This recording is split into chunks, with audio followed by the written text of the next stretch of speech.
Na alegria do Espírito Santo, nós saudamos a você que nos acompanha no programa Razões da Fé deste domingo, 17 de dezembro de 2023, pela Rádio Miriam Caravaggio, 95.7 FM, no primeiro horário das 7 às 8 da manhã, na reprise das 10 às 11 da noite, no Spotify da Rádio Miriam Caravaggio, sempre aos domingos a partir das 9 da manhã, e no YouTube e Facebook da Diocese de Caxias do Sul, sempre aos domingos também, a partir das 8h30 da noite.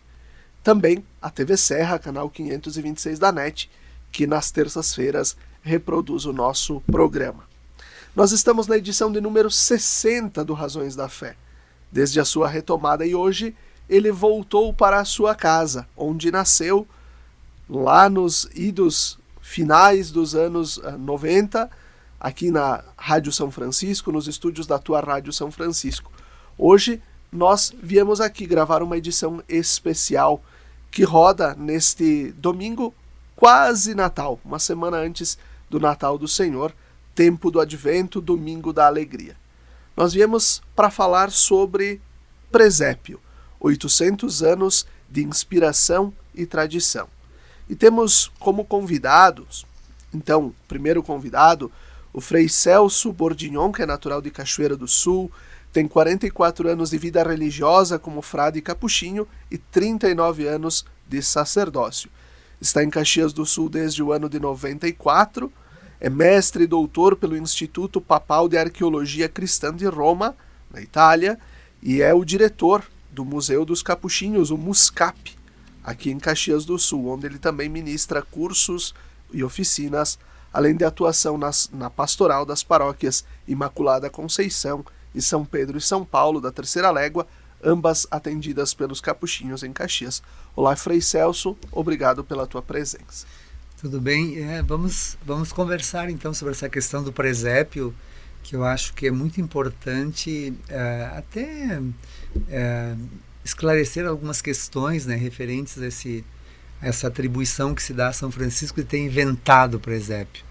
Então, às vezes, não é bem ele inventou, né, mas ele celebrou de uma forma diferente, né?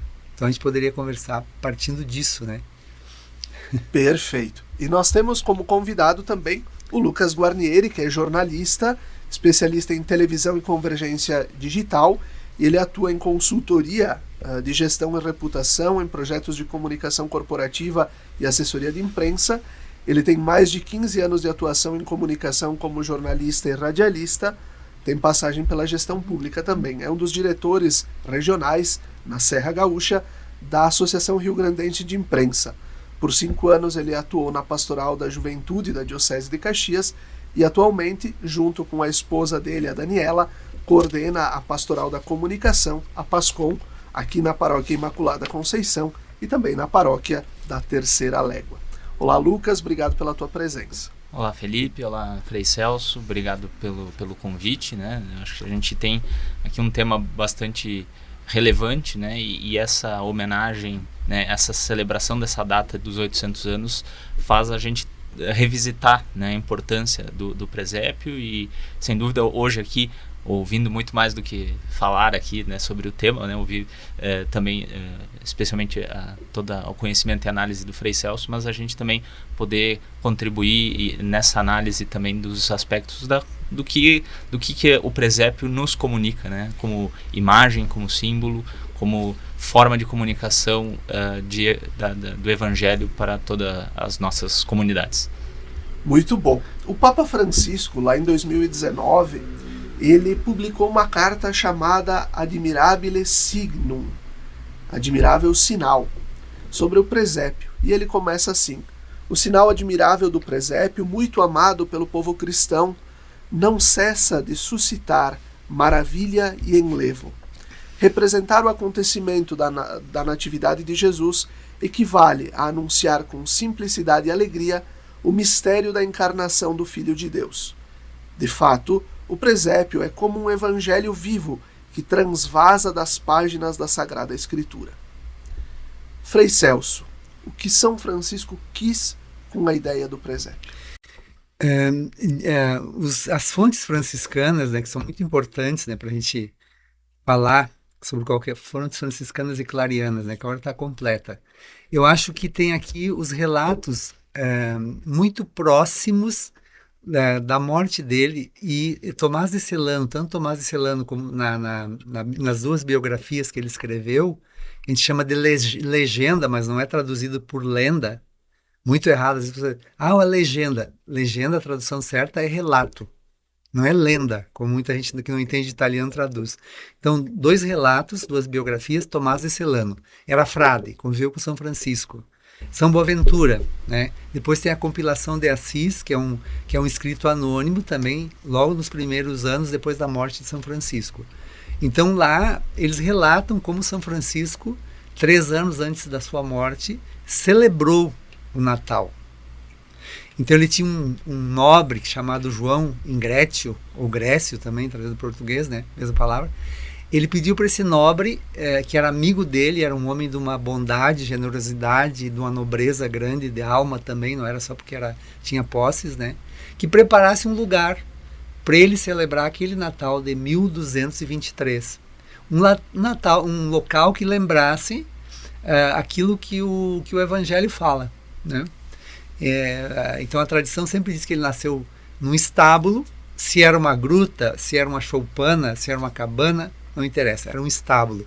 Presépio, a palavra presépio quer dizer também estábulo, local onde os animais eram recolhidos para dormirem à noite. Então o relato de Lucas diz que Maria teve o recenseamento, José e Maria foram a Belém, e chegando lá, ela chegou ao momento, né?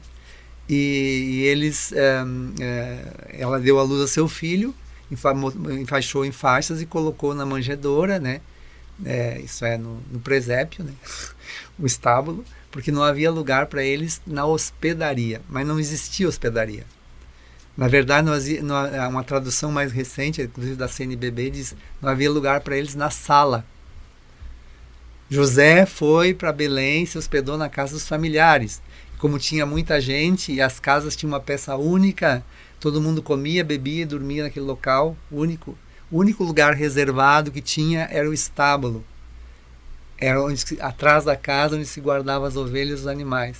E Maria com as mulheres, certo? Foi lá e deu a luz ali e botou ele na manjedoura, no coxo dos animais. Envolveu em fato. Então depois vieram os pastores e coisa e tal, né? Certo? Aquele relato de Lucas.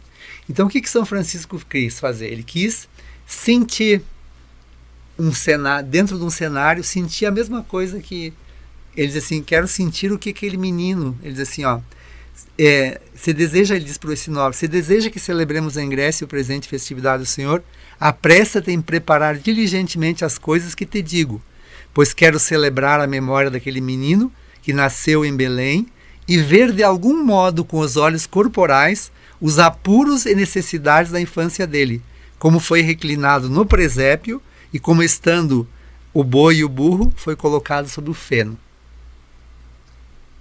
Isso. E aí o que acontece? Esse nobre prepara o ambiente, que provavelmente era uma gruta, um ambiente assim numa rocha, bota um coxo lá, tem os animais também, deve ter ovelha, boi, burro, né?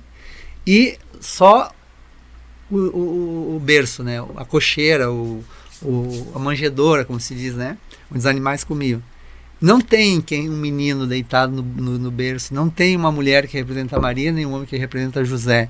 Não tem os pastores. Quem que tem? Tem os camponeses e as pessoas e os frades. E eles vêm com as tochas, iluminam o ambiente. São Francisco não era sacerdote, não era padre, por isso que ele cantou o Evangelho, proclamou o Evangelho de São Lucas, relatando o fato. E depois fez uma pequena pregação. E, num determinado momento, ele terminou a pregação, ele se inclinou sobre a manjedoura e pegou no colo alguma coisa e contemplou feliz, e diz as fontes que uma luz brilhou, né? E ele contemplou e coisa e tal. Depois diz que as pessoas voltaram para casa, felizes, contentes, levaram o feno, que serviu de remédio para os animais, também para outras necessidades, e foi assim que ele celebrou o Natal. Ele não modelou as estatuinhas de barro, como a gente, ele celebrou assim. Porque as representações do Natal, da Natividade, já existiam. Tem até nas catacumbas. São antigas. Representações, imagens, iconografia tem. Existia nas pinturas das igrejas, nos códigos miniatos, nos livros de oração, nos afrescos, né? Nas catacumbas é muito resumida, muito sintética. Uma mãe com a criança no colo, às vezes um profeta apontando a estrela, ou às vezes uma senhora sentada numa cadeira como se fosse um trono, e 3 personagens masculinos oferecendo presentes. Né? É uma coisa bem... Então, essa ideia foi se desenvolvendo a partir do Evangelho de São Lucas. E os artistas foram acrescentando, né, imaginando o ambiente. Bom, se era um estábulo, era um presépio, deveria ter ovelha, boi, burro, né, e foram botando. Então, se era um lugar onde guardavam as ovelhas, os pastores deviam estar por perto, porque os pastores ficavam de manhã, de tarde, de noite com as ovelhas. Eles não se afastavam, porque tinha que cuidar todo o tempo, né? Então eles foram os primeiros, eram os mais pobres e mais marginalizados, os pastores. Porque eles não podiam cumprir as normas religiosas, eles não tinham como ir à sinagoga, ao templo, né? E eles eram pessoas bem pobres, bem fora do esquema religioso judaico, né? E eles são os primeiros que primeiro recebem o anúncio. Eles sabem que nasceu um menino lá, e eles sentem que é difícil, e vão lá, né? Diz que os anjos anunciaram, certo? Mas eles sentem aquilo lá e vão lá a ver o menino e se maravilha e sai contando para todo mundo. Nasceu um menino, coisa e tal. Mas é isso, São Francisco, um ambiente, um cenário que ele quis sentir aquilo com os olhos corporais, o que aquele menino passou, ter sido nascido dentro de um presépio e ser colocado ali.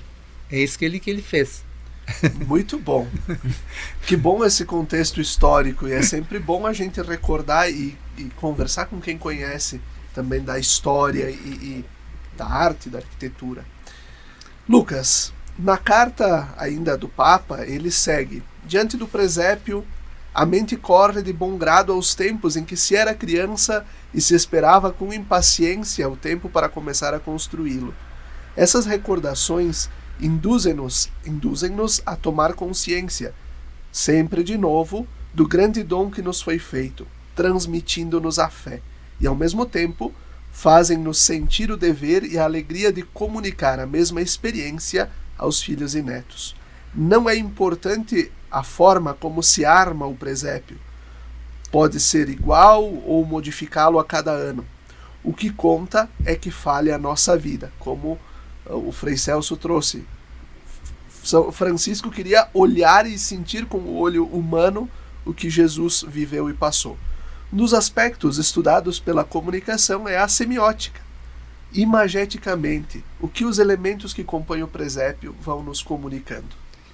Pois, Felipe, eu entendo até que em cima dessa citação, né, da Carta do Papa e pegando um pouco de tudo isso que o Frei Celso nos trouxe de contexto, de explicação, me vem 2 palavras, inclusive, até ampliando um pouco mais a própria análise aqui do que a gente está tentando fazer, mas que trazendo para conceitos assim que a gente na comunicação até lê, estuda e coloca em prática no dia a dia, muitas vezes da questão hoje da experiência do usuário, né, na comunicação, nas plataformas que a gente tem de comunicação, e a figura no mundo aí já da internet e da tecnologia, a questão do código aberto, né?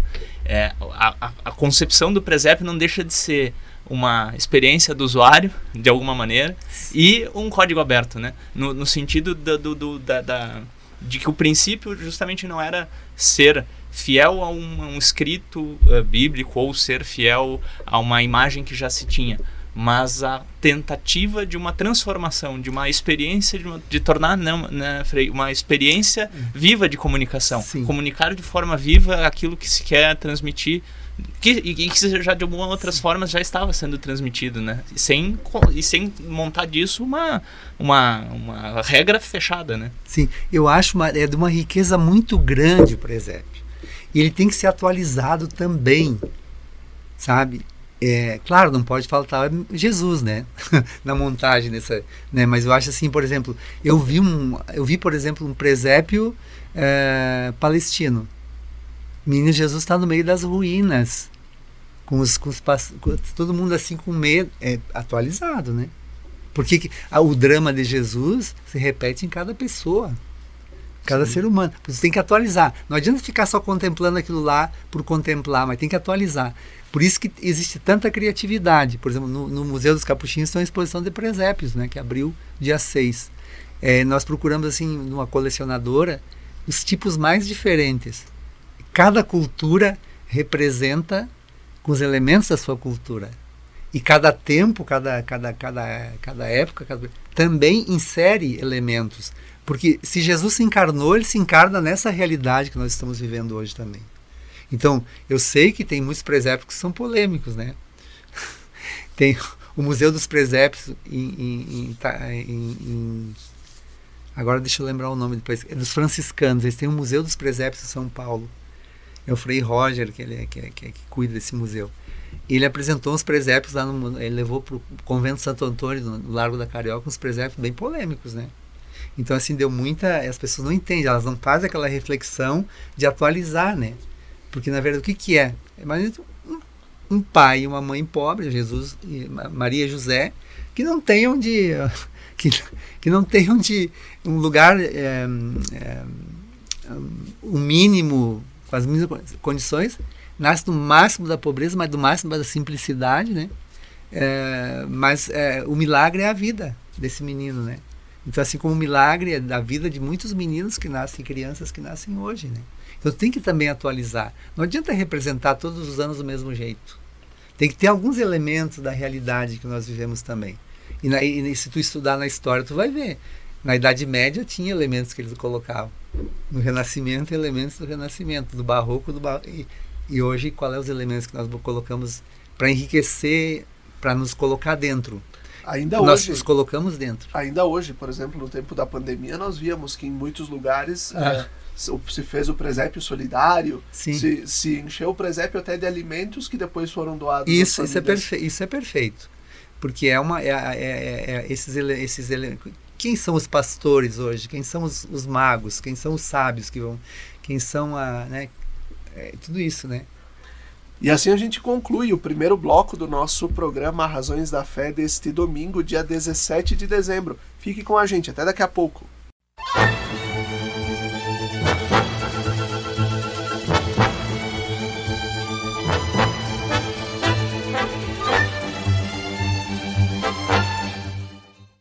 Estamos de volta com o segundo bloco do nosso programa Razões da Fé deste domingo, 17 de dezembro de 2023, aqui pela Rádio Miriam Caravaggio, 95.7 FM e também pelas redes sociais. Hoje, a nossa gravação no estúdio da tua Rádio São Francisco, aqui em Caxias do Sul.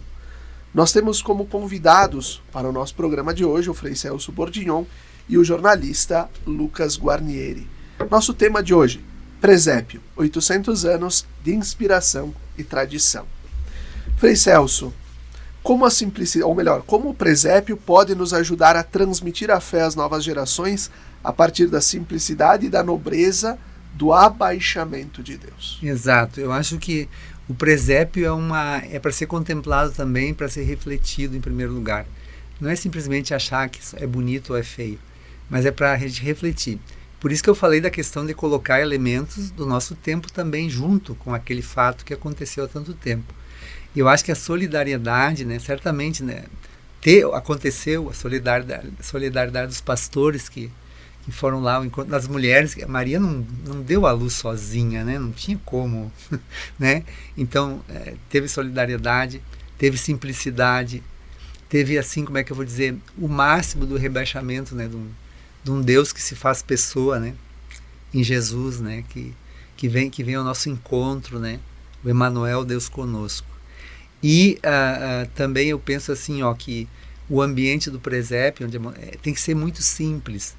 Não botem muita luzinha piscando, não façam muito pinheirinho, né, sabe? Eu acho que o centro é ele. Pode fazer o pinheirinho, não estou dizendo, não, pode botar uma luz, mas não demais, que daí fica também, às vezes a gente quer fazer uma coisa muito sofisticada, mas na simplicidade, né, montar esse presépio. Por exemplo, São Francisco, ele dizia numa das fontes, por exemplo, porque se eu contemplo o presépio, isso me faz também a ter uma atitude solidária com quem não tem o necessário. Porque ali o menino não tinha o mínimo necessário, né? Quase nada, né? O menino Jesus. Né? Então, o mínimo necessário. O que eu posso fazer, um gesto concreto também para as pessoas, né, que estão ao meu redor? Sei lá, para o morador de rua que está perto da minha porta, a prostituta que está ali, né? O que eu posso... Não vou resolver o problema dela, mas eu posso fazer um gesto de empatia ou de, sei lá, qualquer coisa, né? Por simples que seja, já vai fazer diferença para essa pessoa. A gente acha que não precisa, né? Que não precisa fazer nada para o outro, né? Tem que olhar para o outro. Então, se eu olho para Jesus no presépio, eu olho para as crianças, eu olho para as pessoas, eu olho para os pais, eu olho para a família, né? Para os problemas que existem, né? Não é desligado a fé da gente, não é desligado das nossas relações cotidianas. Tem que dizer, eu rezo lá na igreja, o resto depois não me interessa. Não, rezar é muito simples, pode rezar no quarto, debaixo de uma árvore, caminhando. Não é questão de... É o que a minha fé faz com que eu seja diferente na relação com meus irmãos. O que o presépio me ajuda, na contemplação do presépio, a ser melhor. Então São Francisco queria que no dia do Natal, está nas fontes franciscanas, no dia do Natal, os pobres e famintos fossem saciados pelos ricos. Olha, hein? Ele diz isso. E que os bois e os burros fossem concedidos aos bois e aos burros uma ração de feno, uma ração de feno mais do que de costume, uma ração extra para eles, porque é festa, né? Suplicava também que aqueles que pudessem jogassem nas ruas trigo e grãos, a fim de que neste dia tão solene os pássaros tivessem fartura de alimento, principalmente as cotovias. Por que isso? Porque a natureza, para ele, tudo era irmão e irmã. Tudo era irmã e irmão. Toda a criação, tudo irmão e irmã, fraternidade universal.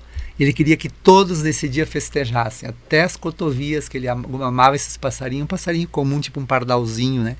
Que ele falava que são muito pobrezinhos e simples. E São Francisco é a simplicidade de pessoa, né? É a pessoa, é o santo mais desarmado que existe, um dos mais puro como uma criança. Ele se tornou no final da vida dele. Ele não tinha maldade, tanto que ele vai enquanto o lobo, e o lobo fica que nem um cachorrinho nos pés dele. Então, quer dizer, não tinha nenhum tipo de maldade no coração dele, só tinha amor, né? E ele dizia que o amor não era amado, né? Jesus, né, no caso, Deus, né? Então, por isso, no caso, que ele queria celebrar esse Natal para mostrar para as pessoas o que era mesmo. E esse gesto de dizer que Jesus está dentro da gente, a gente tem que acolher ele como acolhe uma criança no nosso colo. Lucas, o que a imagem do presépio nos ajuda a comunicar? Se a gente falava antes da semiótica, do código aberto, o que a imagem do presépio nos ajuda a comunicar? Não, sem dúvida, Felipe, eu acho que a comunicação que parte do presépio, ela é justamente essa comunicação da simplicidade, da gente também poder compreender a essência do gesto que está sendo representado ali, né? Eu entendo, até o Frei trouxe uma lembrança aqui da imagem, né? Que normalmente nas nossas casas a gente monta ali uma árvore, monta o presépio, usa os símbolos, né? Constrói os cenários dentro dos nossos ambientes, né? E muitas vezes a gente vai nesse código aberto, nessa construção que é individual de cada um, também apropriando e colocando elementos de outras questões que a gente vai construindo. E eu acho que hoje a gente tem existe um olhar inclusive crítico, né, de uma forma geral, muitas vezes de uma parte de nós, mas de outros ainda nem tanto, dessa questão da data como consumo, como festas, como outros elementos que compõem esse momento de festas de final de ano também, em onde a gente vai associando outros símbolos, outras imagens, né? Então acho que quando a gente pode, numa data como desse ano, que é uma data cheia no seu volume de data, né? São 800 anos em que se celebra essa representação tão icônica do presépio, também ela é uma forma de comunicar a essência da mensagem. Ela nos faz refletir e entender que é fundamental a gente sempre, quando trabalhar a comunicação do presépio,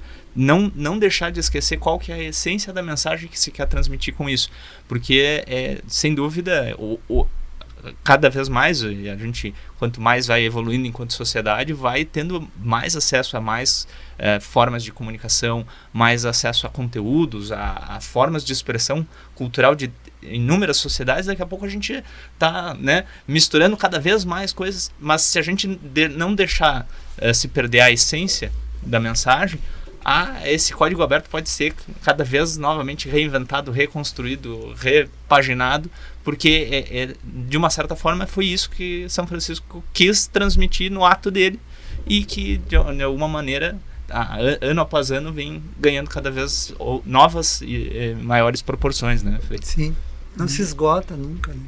E a gente tem aquele costume atualmente de falar que o menos é mais, muitas vezes, né?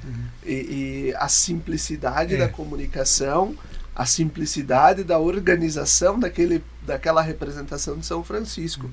E aí, Frei Celso, eu trago o que Tomás de Aquino falava sobre o belo, né? Deus é o belo por essência, e todas as coisas participam da beleza divina por serem criaturas e terem Deus por causa eficiente, exemplar e final. Sim, certo. E aqui o Frei Celso falava antes sobre a exposição, né, as diferentes concepções de presépios, né, em que as diferentes culturas, estilos de arte presentes no presépio nos ajudam a perceber e exaltar esta beleza de Deus, que é simples. Por exemplo, presépio peruano, estão vestidos com a roupa de peruanos. José e Maria são as roupas dos índios, né? Por exemplo, um presépio africano, são todos com a cor negra. São africanos, né? Presépio, qual é que tem outro ali no museu?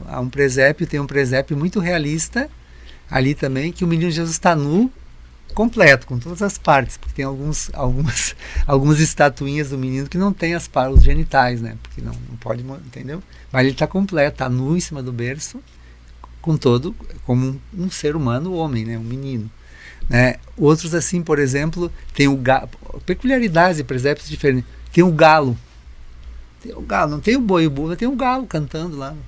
Então, por quê? Porque ele anuncia a aurora, a luz, né? Então, lá para o norte do Brasil, Minas botam um galo no presépio, por exemplo. São enriquecimentos bonitos e que têm um significado. Esse não está ali um presépio que eu vi também, que tinha um presépio gaúcho. Nossa Senhora está vestida de prenda, São José está tomando chimarrão, o menino está no berço, vem os gaúchos, os reis magos são os gaúchos que trazem os presentes. É interessante, né? Trazer para a cultura, né? Para a cultura local, né?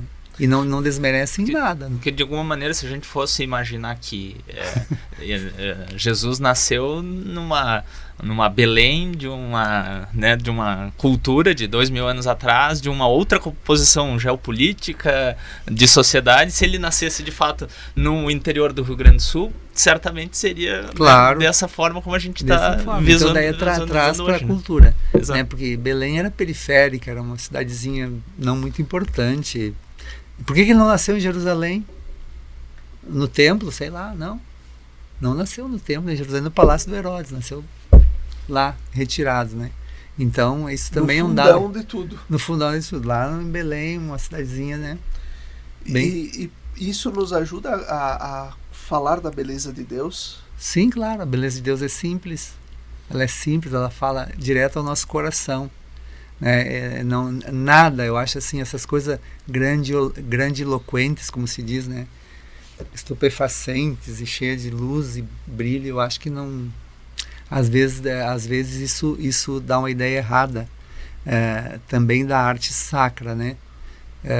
A arte sacra ela tem que comunicar o mistério e a beleza ao mesmo tempo, mas não precisa ser uma coisa assim que seja agressiva, por exemplo, assim, tudo de ouro, por exemplo. Não é uma coisa muito legal, porque sabe, né, que o ouro é uma coisa que tem um valor muito exagerado, né? Nem cheio de pedras preciosas, mas se fazia também isso muitas vezes, né? Se colocava nos personagens mais importantes o melhor pigmento mais caro, se incrustava brilhantes rubis, etc., nas gotas de sangue de Cristo na cruz. Mas é um pouco exagerado, assim, é um pouco, né? Então acho que a gente tem que ter a simplicidade dos materiais também que se usa, eu acho, né? Pedra é pedra, tijolo é tijolo. Barba de pau é barba de pau. Acabou. Não tem que tentar dourar a barba de pau com spray. Não, né? Estou dando um exemplo. Porque às vezes tem umas coisas meio esquisitas, né? Então, assim, a madeira é madeira, né? A palha é palha. E é isso. Assim, essa é a beleza que eu acho que encanta. Porque a gente está muito acostumado a olhar tudo, é muito artificial, muito retocado, muito assim, embelezado dentro de um padrão, de um gosto às vezes muito duvidoso, inclusive, né? Eu não gosto, muito meio contra excesso de luzinha no presépio, por exemplo. Eu acho que uma simples vela de cera na frente do menino ali, acesa, é o suficiente.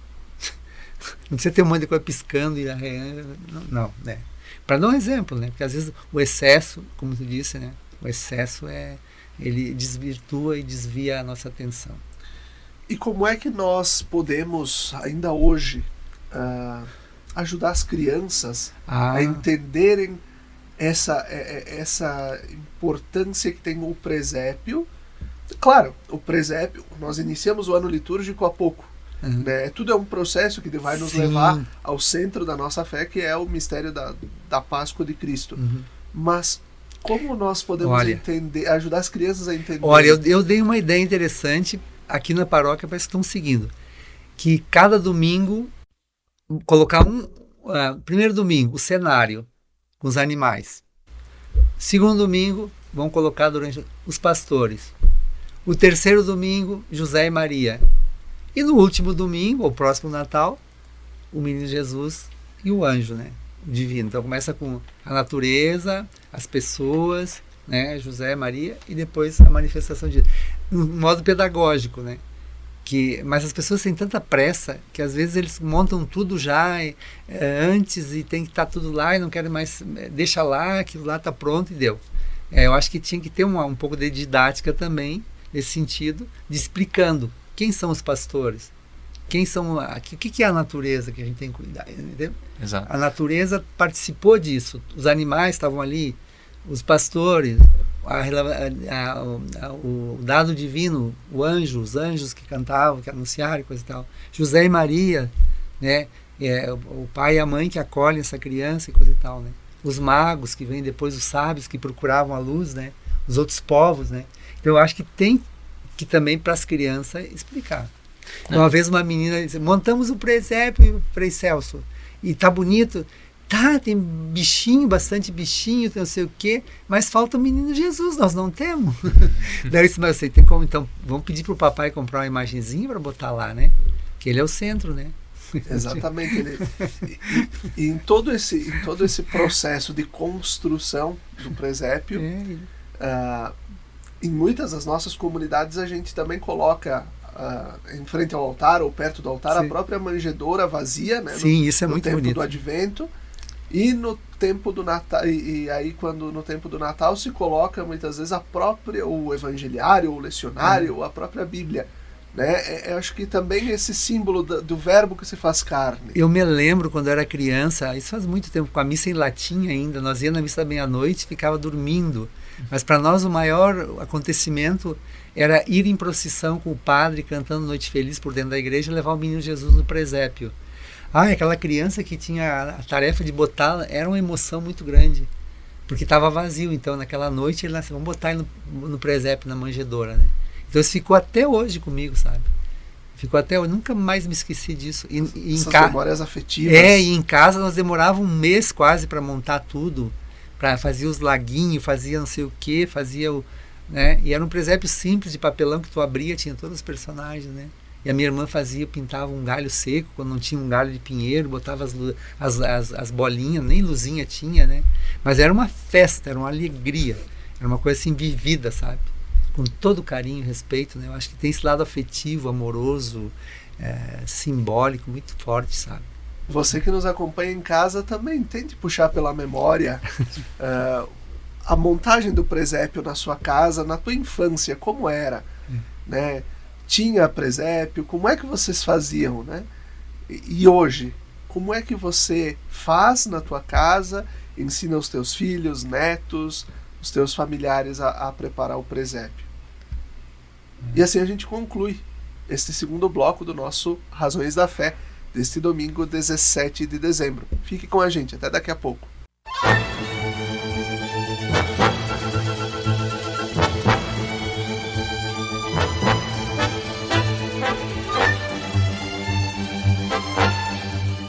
Estamos de volta com o terceiro bloco do nosso programa Razões da Fé deste domingo, dia 17 de dezembro de 2023, programa de número 60, aqui pela Rádio Miriam Caravaggio 95.7 FM e também pelas redes sociais. Hoje a nossa gravação é num lugar diferente, os estúdios da tua Rádio São Francisco, aqui em Caxias do Sul. Nossos convidados de hoje, o Frei Celso Bordignon e o jornalista Lucas Guarnieri. E o tema: Presépio, 800 anos de inspiração e tradição. Frei Celso, como Francisco de Assis e hoje Francisco de Roma, nos ajudam a redescobrir o valor desses pequenos gestos no processo pastoral e, sobretudo, nessa transmissão da fé às novas gerações. Francisco tem falado bastante nos seus discursos na criação do Dia Mundial dos Avós e dos Idosos, e eu recordo mesmo na Jornada Mundial da Juventude lá em Lisboa, onde ele falava de nunca esquecer dos avós e das pessoas que nos transmitiram a fé, de quem nos enraizou na fé católica. Como Francisco de Assis e Francisco de Roma nos ajudam? Ajudam muito, ajudam muito. Eu acho que o Papa Francisco ele fala muito no cuidado com a vida, né? Então esse cuidado com a vida envolve a todos. Envolve nossos avós, nossos pais, nossos irmãos, as pessoas que estão ao nosso redor, a natureza, né? Esse cuidado. E Francisco de Assis, ele amava também a vida. Ele amava todas as criaturas, ele amava a natureza.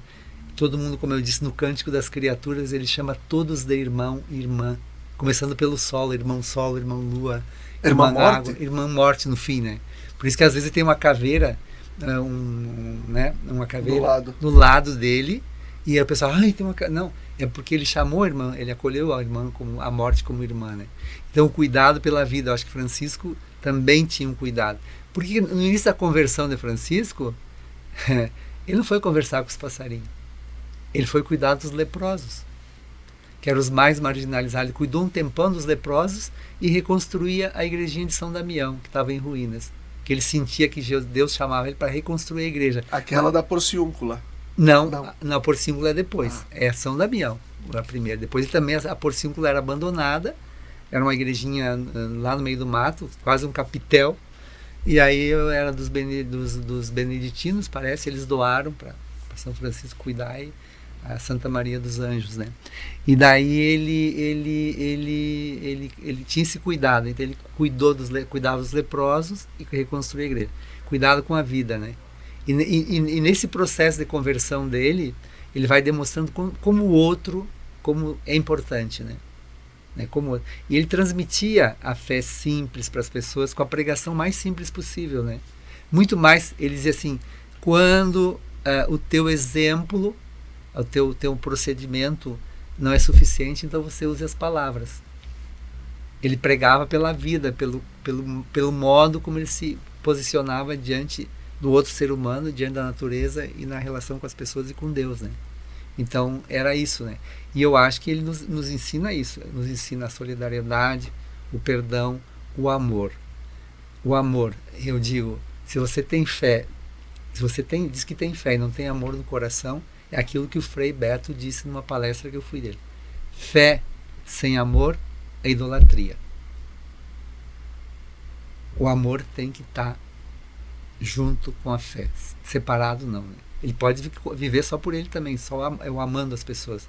Não precisa necessariamente. Uma pessoa que não tem fé e ama o outro e cuida do outro, também se salva, né? Porque às vezes a fé te condena. Se tu tem fé, mas sem amor, sem obras, pro próximo, pro outro, não tem muito sentido, né? Fica uma relação comercial com Deus. A gente falando desse... E amor é gratuidade, né? Sem dúvida. Quando a gente fala desse processo de transmissão da fé, né? E que o presépio é uma concretização muito própria disso, da transmissão da fé. Como é que a igreja, como ajudar a igreja, que ela é essa mãe que nos acolhe, né? Que tem quase 2000 anos de história, a ela se atualizar sempre e cada vez mais de acordo com o tempo da história que a gente vive, mas sem perder a essência. Eu acho assim, sempre se encarnar, eu digo assim, usava muito quando eu fiz teologia a encarnação, o processo da encarnação. Isso é, não estar longe e lá nas alturas distante das pessoas, mas na realidade de cada um, na situação de vulnerabilidade das pessoas, de deficiência, de limites, né? Então, se encarnar. Eu admiro demais, assim, para mim, o padre Júlio Lancelotti, por exemplo. O que esse padre faz, gente, e recebe crítica, ameaça, e um monte de coisa. Ele não vai, ele mesmo, eu não consigo, o problema é tão grande dessas pessoas que moram na rua, eu estou tentando ajudar no que eu posso para que elas tenham um mínimo tenham um pedaço de pão para comer. São drogados, são, sei lá, todos os defeitos possíveis, sim, mas é um ser humano, né? Então é isso. Eu acho que a fé da gente tem que ter uma dimensão social também. Tem que ter uma dimensão social. Não é só eu e Deus, não. A cruz tem duas dimensões, uma vertical e uma horizontal, né? Por isso que é uma cruz, né? Por isso que tem que ter, se não tiver essa relação com o outro e com Deus ao mesmo tempo, tem que ter amor nisso, né? Eu acho. E a gente, olha, eu digo, nossos pais, nossa família, que viveram e abraçaram a fé cristã, nos transmitiram muito. Nós devemos para todos eles. Eu devo para minha mãe, para o meu pai, para alguns irmãos meus, para minha avó, o testemunho que eles me... E se eu estou aqui hoje sofrer é por causa deles, é porque eles me colocaram aqui. Eu não estou aqui porque sozinho, como uma coisa assim espontânea. Eu fui sendo moldado também. Deus chama por meio das pessoas. E eu tive as minhas crises, eu superei, né? Mas eu estou aqui. Mas eu lembro deles, da minha avó, da minha mãe, do meu pai, né? Eles me deram testemunho, me transmitiram a fé, né? E eu, claro, essa fé amadureceu também. Amadureceu, se esclareceu, se alimentou e se alimenta da palavra de Deus, dos escritos que me abrem a cabeça. Eu não posso ficar bitolado, pequeno, mesquinho, com porcariazinhas ali, né? Eu tenho que abrir a cabeça, tem que cada vez mais amar mais e tem que cada vez ser mais amoroso e empático com as pessoas. A presença da igreja enquanto instituição, ela precisa ser mais amorosa e ao mesmo tempo, vamos dizer assim, afetuosa na vida das pessoas? Eu creio que sim, porque a igreja tem o lado institucional, das normas, das leis, das regras, porque toda instituição tem que ter, né? Então eu gosto muito do livro do Leonardo Boff, Igreja, Carisma e Poder. Carisma e poder são duas coisas que às vezes entram em conflito, porque a igreja, queira ou não queira, todas as igrejas, principalmente a igreja católica, a luterana, a anglicana, tem um poder, né, sobre os fiéis, sobre a sociedade. Como é que tu usa esse poder? Para servir, como um serviço? Ótimo. E o carisma? O carisma é aquilo que faz eu andar, faz eu caminhar ao encontro do outro, né? É o carisma, aquilo que é aquilo que não pode morrer, né? E geralmente, por exemplo, dando um exemplo, né? O carisma franciscano, qual é que é? É o da fraternidade, o carisma, né? Fraternidade, apostolicidade, minoridade, contemplação. Esse é o carisma. E daí, como é que a gente concretiza isso nas nossas ações diárias, como igreja, né? Estamos a serviço do povo de Deus ou estamos para ser servidos pelo povo de Deus? A questão institucional, às vezes, ela pesa bastante, né? A igreja é mãe, sim, é mãe de todos nós. Nós nascemos, nos tornamos filhos pelo batismo, né? E nós temos que amar essa mãe, mesmo que ela tenha pecados, né? Essa é a nossa igreja, com as limitações, porque ela é feita de pessoas humanas, de santos também, mas de humanos limitados que erram, que fazem bobagem também. E não é por causa disso que eu vou perder a minha fé. A minha fé é em Jesus. E nem abandonar a igreja. Nem abandonar a igreja, vou amá-la mais ainda. Tinha um professor nosso que dizia assim, mesmo que ela é minha mãe. Mesmo que ela fosse uma prostituta, eu ia amar ela igual, porque é minha mãe. Assim, para dizer assim um exagero, né? Mesmo que ela fosse uma eu ia amar ela igual, porque é minha mãe. Ela me gerou pelo batismo. Lucas, o que, enquanto igreja, a gente precisa comunicar?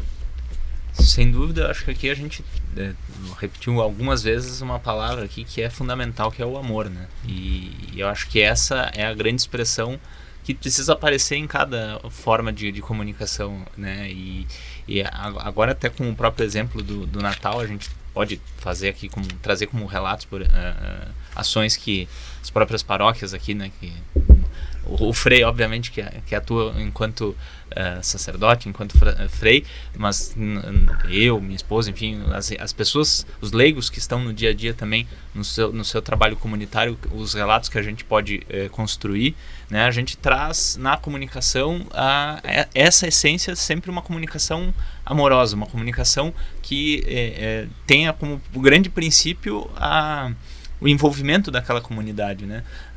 No próprio Natal agora nós tivemos na paróquia aqui trabalho inclusive coordenado, orientado pelo Frei Celso com a catequese, a constituição de um auto de Natal, uma celebração, uma encenação, mas que tem todo esse envolvimento individual de cada catequizando, das famílias, dos catequistas, as próprias comunidades que são vinculadas aqui à paróquia, também uma programação de uma cantata, outras com os próprios presépios, concertos. Então, são elementos de comunicação, de arte, da expressão daquela comunidade, que cada realidade aqui, e o exemplo aqui da Imaculada Conceição, da paróquia também da São Pedro de São Paulo, são de inúmeras comunidades. A gente está numa região, na região sul de Caxias do Sul, são mais de 20 comunidades, são 26 comunidades vinculadas à paróquia Imaculada e mais 6 à paróquia da São Pedro de São Paulo. E cada comunidade, né, nessa essência assim, urbana, tem uma forma também de comunicar, uma forma dessa interação, dessa troca, e da comunidade fazer a vida de igreja, fazer essa vida cristã ali, que tem a figura dos freis, das lideranças, as orientações todas religiosas que estão no dia a dia acompanhando essas comunidades, mas são essas comunidades que fazem a vida acontecer. Então um pouco a essência dessa comunicação amorosa também é isso, a comunidade faz aquela comunicação, não tem uma fórmula pronta, não tem uma essência, né? Você assume essa receita e faz, né? Então tem esse olhar, esse princípio que perpassa todo o trabalho, e que isso se traduz nessas ações que eu citei aqui. Essas ações do Natal são exemplos disso, e que a gente pode, obviamente, se for buscar nas outras paróquias, nas outras realidades da nossa diocese, a gente vai encontrar inúmeros novos exemplos, tão lindos quanto também, e que eu acho que são dessas formas de expressão, né, Frei? São formas da comunidade tornar viva essa figura de Jesus. Expressam a fé, expressam a participação, a comunhão entre as pessoas, a ligação com a comunidade de fé. São momentos muito importantes que eu acho que todos são convidados a participar. Nós fizemos ontem o Alto de Natal aqui, exatamente como São Francisco celebrou. E eram os pais das crianças com as crianças e os catequistas que encenaram. Eu fiz o roteiro, tudo. Tinha um grupo que cantava, né? E eles encenaram todo esse... Esse é o processo de transmissão da fé. Exatamente. E todo mundo gostou. No final, todo mundo queria fazer foto lá no presépio, junto com os pastores, com os camponeses, com São Francisco, né? Tudo isso foi muito bonito. E fizemos também a guirlanda de Natal, um domingo, um sábado de tarde, com materiais reaproveitáveis que as crianças juntaram durante um período, numa caixinha de memória. E trouxeram com os pais junto. Tinha um monte de pais junto com fazendo a guirlanda, que depois foi abençoada na missa. Eles levaram para casa e eu expliquei o significado. O que é uma guirlanda? Por que a gente bota uma guirlanda na porta? Qual é o significado? Isso foi muito bonito também. Frei Celso, para concluirmos o programa de hoje, se São Francisco vivesse hoje, no hoje da história, como seria o presépio de São Francisco de Assis? Mas, sinceramente, teria Jesus, né? Mas eu acho que ele faria um presépio com os operários, no lugar dos pastores, não os camponeses, se ele estivesse na cidade. Eu acho que São Francisco estaria vestido de camiseta, de jeans, com a sandália, um chinelo de dedo, bem simples, bem pobre. Mas ele transmitiria muita paz, muita simplicidade. São Francisco seria isso, né? E ele faria um presépio e traria os moradores de rua, essas pessoas que estão por aí, as prostitutas, pessoas comuns, porque ele ia querer dizer, olha, esse aqui nasceu para veio nos redimir, um Deus que veio para caminhar conosco. Olhem aqui, ele está aqui, ó, tá aqui deitado nessa caixinha de supermercado, caixinha vazia que veio maçãs ou tomate dentro, sei lá. Não teria talvez o burrinho e a ovelhinha, teria um cachorrinho, um gato, talvez. Os elementos aqui da cultura urbana, né? Que beleza a gente poder refletir sobre isso. Também é disruptivo, né? É disruptivo essa forma com que o Frei Celso nos traz, né? A essência é Jesus. De tudo que falamos, a essência é Jesus. Ele que... Onde está a nossa essência? E isso serve para a gente refletir agora nessa semana que vai nos preparar para o Natal, né? Sim. A gente está no Domingo da Alegria, nesse final de semana em que a figura bíblica, né? Nós nos outros 2 domingos do Advento, nós tínhamos muito essa questão da vigilância, né? De esperem, fiquem atentos. Vigilância, depois a conversão, agora é a alegria, depois novamente a espera. E agora, as palavras-chave. E nesse terceiro domingo, vem a figura de Maria e José, né, no Evangelho. É o sonho de José. Que beleza. Que a gente possa sonhar como José, viver como Maria e nos colocar diante de Jesus. Perfeito. Que a gente possa ter uma boa semana de preparação para o Natal. Agradecemos a tua Rádio São Francisco, a Rede Mais Nova FM, pela cedência do estúdio aqui para a nossa gravação de hoje. Muito obrigado, Frei Celso, pela presença. Obrigado, Lucas, por ter intermediado todo esse processo para a gente conseguir fazer este dia de reflexão, esse momento de reflexão sobre esta tradição e essa beleza que é o presépio e esta ideia de São Francisco de Assis. Até o próximo domingo. Fiquem bem.